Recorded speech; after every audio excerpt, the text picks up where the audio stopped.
Hi! In this session, you will learn about which drivers may cause building vacancy and the reasons for adaptive reuse. First, a short introduction to why this week we're focusing on the topic of adaptive reuse. Worldwide, new buildings are constructed while existing buildings are left vacant. There are several reasons why this is happening. 1. Overproduction due to speculation. 2. Urban development and changing land use. 3.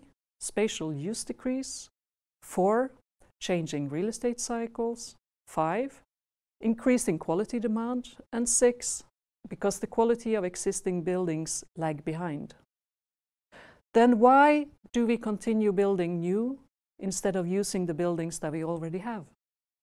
Well, building owners and investors, developers, builders, governments, and end users choose for new build instead of adaptation and adaptive reuse because new build is seen as easier than adaptive reuse, and the initial investment costs are assumed to be lower and the income higher.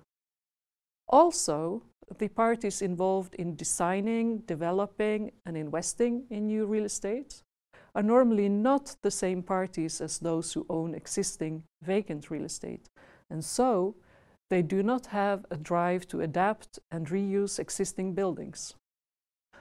In a free market, and as long as land is available on attractive locations, new build will be interesting. So, when it comes to the question who is to blame for the overproduction of real estate, the different actors blame each other, and this is what is called the circle of blame. You might also ask yourselves, why should we adapt and reuse existing buildings? From an environmental sustainability point of view, adaptation for the same function and adaptive reuse are normally more sustainable than demolish and new build. When looking at the aims to reduce greenhouse gas emissions, according to recent international agreements, they would be hard to achieve through demolish and new build only. In the whole developed world, only 1% is added to the real estate stock yearly. 80% of the buildings we need before 2050 are already built. So surely, if we want to achieve the climate goals that we have set ourselves, adaptation and renovation of the existing stock is a necessity. However, when considering sustainability measures, the focus is often on energy saving, whereas the threatening scarcity of raw materials, use and waste of materials is often forgotten. The focus on direct energy saving in some cases could even lead to less sustainable development. This includes material use and construction waste in the sustainability assessment, makes adaptive reuse far more interesting. Social cohesion and societal development is another reason to adaptively reuse buildings.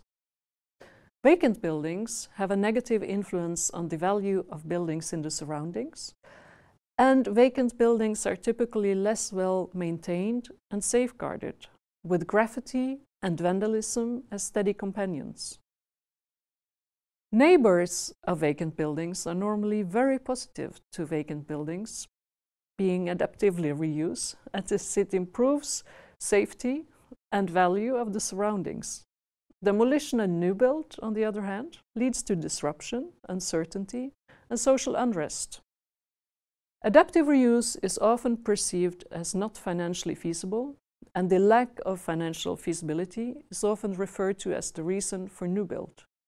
However, adaptive reuse should be compared to demolition and new build, not only to new build. In some cases, lack of financial feasibility is a result of not calculating well or not doing the necessary analysis before starting the project. So, with this session, you have now learned which drivers may cause building vacancy and the reasons for adaptive reuse. Thank you for watching.